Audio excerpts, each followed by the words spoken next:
Yeah, Iowa is a very rural state, and many of the folks that live in our small town communities do have to commute. They have to commute to get to their jobs. And the cost of fuel today is really putting a strain on those individuals that are just trying to get out there and do their jobs.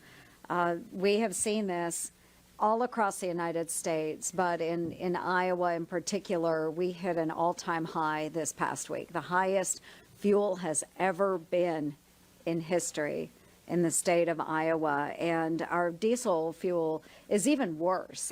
So when you look at $4.50 or so for gasoline, we have diesel now that's over $5 a gallon. And this is the spring planting season in Iowa. And our equipment runs on diesel. And so when you look at the cost of the inputs that our farmers have, a lot of that falls on the fertilizer shortage. A heck of a lot of it falls on the fuel prices, and then it is driving up every part of our economy. We rely on transportation to get goods from point A to point B, and the fuel costs are wrapped up in those goods. With inflation, the fuel costs, all of our families are paying $5,200 more this year for the same goods and services that they paid for last year. It's really hard on folks across Iowa. This crisis, it's self-inflicted.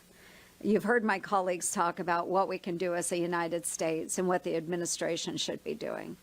First and foremost, let's unleash American energy. We have the capabilities, we have the skills, and we have the resources right here in the United States to be energy independent. We shouldn't be subjected to these prices. Iowans should not be subjected to these prices.